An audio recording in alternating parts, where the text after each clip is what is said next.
एक बात आप अपने चैनल पे चलाइए कि जो 71 लोग गिरफ्तार हुए थे, 16 लोग केवल मुस्लिम थे और उस 16 लोगों के अलावा 55 लोग हिंदू थे। ये तय करें ये लोग कि आखिर एनआरसी और सीए का विरोध करने वाला कौन है। ये सकून है कि हम पे तड़ीपार का आरोप नहीं है, ये सकून है कि हम पे किसी के फर्जी इनकाउंटर का आरोप नहीं है। अभी कोर्ट का डिसीजन आना बाकी है हमारे केस में, लेकिन मीडिया ने हमें पहले ही दंगाई घोषित किया। भाई मोहन भागवत जी तो कहते हैं कि 132 करोड़ हिंदुस्तानी जो है भारतीय हैं, तो एनआरसी लगा करके जिनको क्या वो बाबर की औलाद हैं। मोदी जी को उस पद पे बैठे रहने का कोई अधिकार ही नहीं है। वो उनके दिमाग में हमेशा चलता है कि कैसे हिंदू मुस्लिम कराया जाए, कैसे पुलवामा कराया जाए। कि आदित्यनाथ जी, अगर वसूली गोरखपुर में जितने आपने दंगे कराए थे, अगर आपके खिलाफ आने वाली सरकार अगर वसूली करने लगेगी तो शायद शरीर पे कोई कपड़ा भी नहीं बचेगा योगी आदित्यनाथ के ऊपर। हम जिस भी रूप में गए हैं, जनता ये जानती है कि हम लोकतंत्र के लिए गए थे या ढोंग तंत्र के लिए गए थे। ये बात सबको बखूबी है पता। अपना सर्टिफिकेट नहीं प्रस्तुत कर सकता हमारे देश का प्रधानमंत्री, वो देश से लोगों का कागज मांग रहा है और हम कतई नहीं देंगे, क्योंकि गैर संवैधानिक है। और एनआरसी सीए का विरोध तब तक चलेगा जब तक इसको सरकार वापस नहीं लेगी। और जेल आने जाने की बात कहता हूँ, 144 की धारा ये सड़ी गली धारा है। ये जब ये बनाएंगे हम इसको तब तोड़ेंगे। लाइव टीवी, सच सबसे आगे।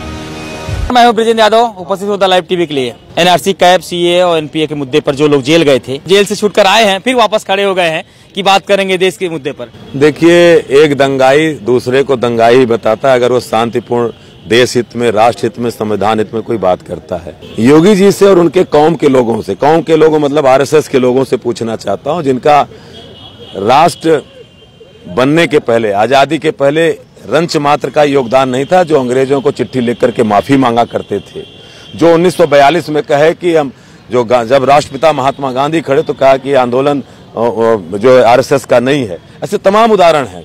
आज वो जो हमें राष्ट्रीयता की परिभाषा सिखा रहे हैं, हम उस दिन 19 दिसंबर को काकोरी कांड के शहीद अशफाकुल्लाह खां, राम प्रसाद बिस्मिल, ठाकुर रोशन सिंह की शहादत दिवस मनाने निकले थे, जो हिंदू और मुस्लिम एकता का सबसे बड़ा प्रतीक माना जाता है। और उस दिन चंद्रशेखर आजाद की प्रतिमा पे जाकर के हम अपनी बात रखना चाहते थे एनआरसी और सीए के विरोध में। मैं बार बार कह रहा हूं कि एनआरसी सीए, जो हमारे केंद्रीय गृह मंत्री हैं माननीय अमित शाह जी, जो कमर पे हाथ रख करके सदन में जिस तरह से भाषा अपील करते हैं वो कि पूरे देश मिला के रहेंगे, और उनके लोग कहते हैं कि ये मुसलमानों के लिए है। मैं उनसे कहना चाहता हूं, उन लोगों से भी कहना चाहता हूं कि एनआरसी सीए पूरे हिंदुस्तान के उस गरीब के लिए है। इस देश में मात्र मोहन भागवत ने कहा था कि बिना मुस्लिम के हिंदुस्तान की परिकल्पना अधूरी है। भाई मोहन भागवत जी तो कहते हैं कि 132 करोड़ हिंदुस्तानी जो है भारतीय हैं, तो एनआरसी लगा करके जिनको क्या वो बाबर की औलाद हैं। ये मोहन भागवत तय करें। मीडिया ने बाकायदा हमारा मीडिया ट्रायल करके उन्होंने हमें दंगाई भी घोषित कर दिया। अभी कोर्ट का डिसीजन आना बाकी है हमारे केस में, लेकिन मीडिया ने हमें पहले ही दंगाई घोषित किया, कई प्रमुख समाचार पत्रों ने और अखबारों ने। और एक बहुत महत्वपूर्ण बात, जैसे संजीव भैया कह रहे थे, जो अनुभव हुआ हम लोगों को वहां पर, कि हम लोग एक लघु भारत थे वहां पर। उस जेल के अंदर 71 लोग थे, उसमें सवर्ण, दलित, अल्पसंख्यक, सभी बिरादरी और समुदाय के लोग वहां जेल में, क्रिश्चियन भी इवन, दलित समुदाय के लोग, अल्पसंख्यक साथी तो इस चीज को सोच करके बहुत भावविभोर थे कि वो ही सोच रहे थे कि जो मीडिया बना रही है नैरेटिव चारों तरफ कि केवल अल्पसंख्यक का मुद्दा है, लेकिन यहाँ ज्यादा संख्या 80% तो हिंदू थे वहां पर। तो ये नैरेटिव जो बनाया जा रहा है कि केवल अल्पसंख्यक इसका विरोध कर रहा है सीए और एनआरसी का, ये पूर्णतः रिजेक्टेड है। जाकी रही भावना जैसी हरी मूरत देखी तीन तैसी, दंगा के आरोप में बंद मुख्यमंत्री है हमारा, और कोई भी प्रोटेस्ट उनको लोकतांत्रिक दिखता नहीं है। तो जो खुद दंगाई है वो दूसरे को दंगा के आरोप में नहीं देखेगा तो किसमें देखेगा। कि मोदी जी को उस पद पे बैठे रहने का कोई अधिकार ही नहीं है। वो उनके दिमाग में हमेशा चलता है कि कैसे हिंदू मुस्लिम कराया जाए, कैसे पुलवामा कराया जाए। ये चुनाव जीतने का पूरा टैक्टिस। हम लोगों ने राष्ट्र प्रेम, हमसे ना वो बतावें, हमारे पुरखों ने राष्ट्र प्रेम के लिए अपनी जान शहादत दी है, और वो ना बतावें। वो बतावें 1942 के आंदोलन में कौन सा संघ का व्यक्ति जेल गया था, वो बतावें। उसके पहले जो है बापू के साथ जितने भी आंदोलन हुए, कितने लोग खड़े हुए थे।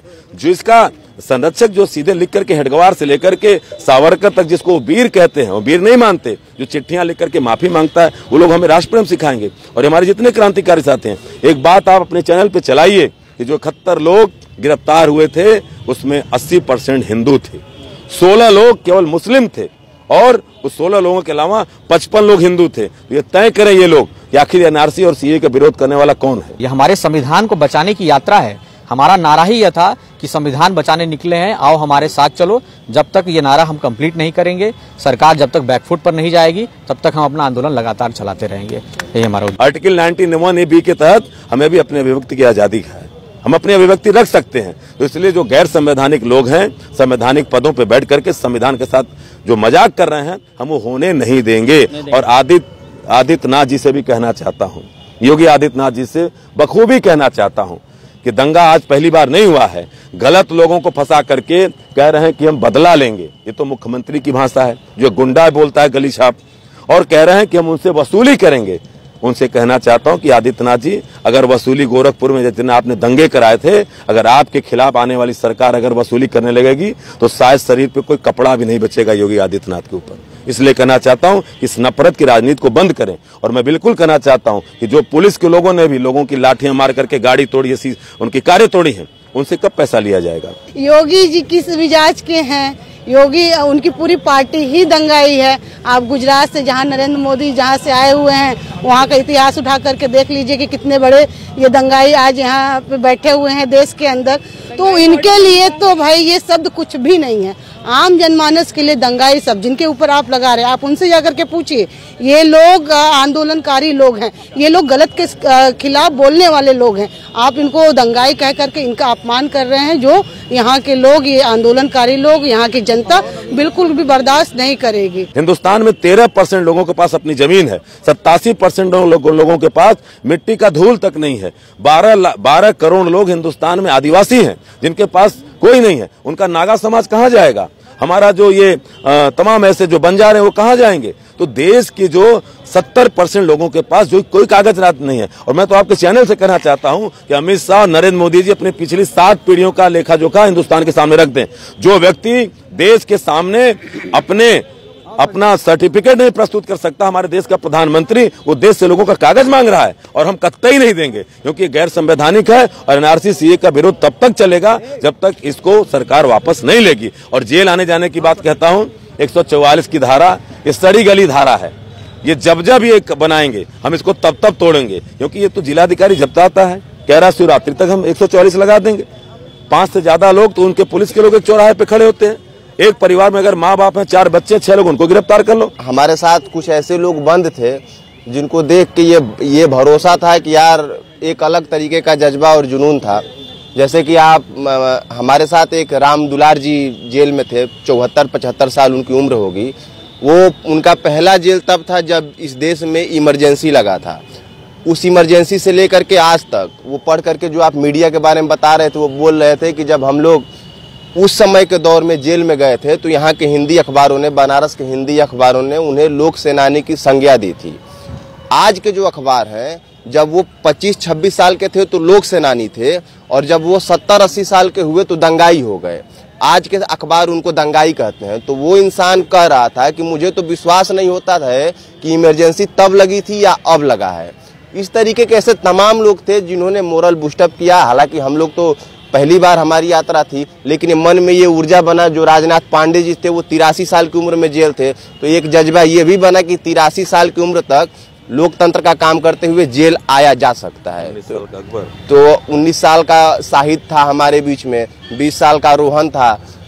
एक पूरी ऐसी जमात थी कि जिसको देख करके आप कह सकते हैं कि एक भारत का जो एक रूप है वो जेल में है। एनआरसी जैसे सवाल को मोदी जी हिंदू मुस्लिम कराने की कोशिश कर रहे हैं, जबकि हम लोग साफ साफ देख रहे हैं ये किसी मुसलमान का मामला नहीं है। इसमें सबसे ज्यादा जो ट्राइबल लोग हैं, इसमें सबसे ज्यादा जो दलित हैं, जो अति पिछड़े हैं, वो उनका उत्पीड़न हो रहा है। भाई आप कागज मांग रहे हैं, कहाँ से ये अपने पुरखों का कागज लेकर के आएंगे? जो भी बोल रहा है, एक हमारे उत्तर प्रदेश के पूर्व डीजीपी जो दारापुरी सर थे, पूर्व डीजीपी हैं उत्तर प्रदेश के, उनको दंगाई के आरोप में बंद किया है। एक 70-80 साल की बुजुर्ग को दंगाई के आरोप में बंद कर दे रहा है। लेकिन इस बात से घबराहट नहीं है, ये सकून है कि हम पे तड़ीपार का आरोप नहीं है, ये सकून है कि हम पे किसी के फर्जी इनकाउंटर का आरोप नहीं है। हम जिस भी रूप में गए हैं, जनता ये जानती है कि हम लोकतंत्र के लिए गए थे या ढोंग तंत्र के लिए गए थे। ये बात सबको बखूबी है पता। कि आपने किसी को जेल में बंद कर दिया तो वो डर जाएंगे क्योंकि ये हमारा जो मुद्दा है जिसे लेके हम आगे बढ़ रहे हैं, तो ये एक बहुत ही क्रांतिकारी मुद्दा है, क्योंकि ये सच्चाई की लड़ाई है, इस देश के संविधान की लड़ाई है। तो ये ऐसे ही खत्म नहीं हो जाएगी जस्ट बिकॉज आपने उन्हें जेल में बंद करके इतना प्रताड़ित कर दिया। तो ये चलता रहेगा, तब तक चलता रहेगा जब तक हम सरकार से इस अलोकतांत्रिक कानून को वापस न वो ले लें, तब तक हम इस पे आगे टिके रहेंगे। 144 सरकार इसीलिए लगाती है कि लोग बात न रखें। वो एक तरह से लोगों की बात को दबाने की कोशिश करती है, लेकिन बात है कि इसके पीछे की मंशा क्या है सरकार की। सरकार चाहती है कि जो भी इस देश में घटनाएं घट रही हैं उस पर आम जनता जो है आंदोलनरत न हो, उस पर बोले ना। ये एक दमन का प्रक्रिया सरकार का है। सरकार डरती है आम लोगों से कि अगर ये बोलेंगे तो वो एक्सपोज होंगे। उस एक्सपोज की वजह से ये सरकार 144 लगा करके ये डराती है। आप ये एक्शन अभी कर रहे हैं अपीजमेंट का, वोट बैंक या पॉलिटिक्स अभी यहाँ जो कर रहे हैं, इसका कॉन्सिक्वेंसेस बहुत बड़ा होगा और बहुत बुरा होगा, जो इरिवर्सिबल होगा। क्योंकि आपका ये सोचना है कि अगर आपने एक देश में ऐसा कर दिया, अपने देश के लोगों को आपने प्रताड़ित कर दिया, नोटबंदी की तरह पूरे देश को दोबारा लाइनों में जो आप खड़ा करना चाह रहे हैं, पूरा इसका जो कॉन्सिक्वेंस है वो पूरे देश में इसका आपको मिलेगा रिटर्न विदेशों से। क्योंकि आपके जो इंडियंस हैं, जो मोदी जी जाके यूएस में हाउडी करते हैं, वहां पे जो हमारे भारतीय नागरिक हैं, वो वहां बैठ के तो इस चीज को बहुत अच्छे से चीयर लीडिंग कर रहे हैं कि हाँ मोदी जी ने बहुत अच्छा काम किया, जितने भी हाउडी मोदी वाले सपोर्टर्स हैं बाहर में। लेकिन अगर उन्हें बोल दिया जाए कि आप भारत आके इस चीज का सपोर्ट करिए, तो वो भारत क्यों आएंगे? लेकिन कल को जब उन्हें यूएस बोलेगा कि नहीं आप जाइए भारत वापस, हम आपको यहाँ नहीं रखेंगे, तो वो क्या, उनका क्या वक्तव्य होगा? मैं ये आपसे पूछना चाहती हूँ। आप कहीं एक अच्छी जगह बैठ के इस चीज का सपोर्ट कर सकते हैं, लेकिन जो धरातल पर लोग इस चीज की लड़ाई लड़ रहे हैं, आप उन्हें दंगाई नहीं कह सकते, क्योंकि वो संविधान की रक्षा के लिए ये लड़ाई कर रहे हैं। एक प्रधानमंत्री का ये दायित्व बनता है कि हमारे देश में शांति व्यवस्था बनी रहे, लेकिन मोदी जी इस चीज का बिल्कुल भी ख्याल नहीं रख रहे हैं। ऐसे संवैधानिक पद पे बैठने के बावजूद मोदी जी की जो भाषा है, वो भाषा कतई बर्दाश्त की नहीं जा सकती। वो सीधे सीधे कह रहे हैं कि आप कपड़ों से पहचान कर सकते हैं कि कौन लोग कर रहे हैं। तो ये आप किस तरह का मैसेज सोसाइटी को दे रहे हैं, आम जनमानस को दे रहे हैं? आपको ये भाषा बिल्कुल भी शोभा नहीं देती, और हमको लगता है मोदी जी को इस पद पे बैठे रहने का भी अधिकार नहीं है। हमें भारतीय होने पे गर्व है। अब आप बोलते हैं आप अपनी भारतीय नागरिकता पहले बताइए मुझे। लाइव टीवी, सच सबसे आगे।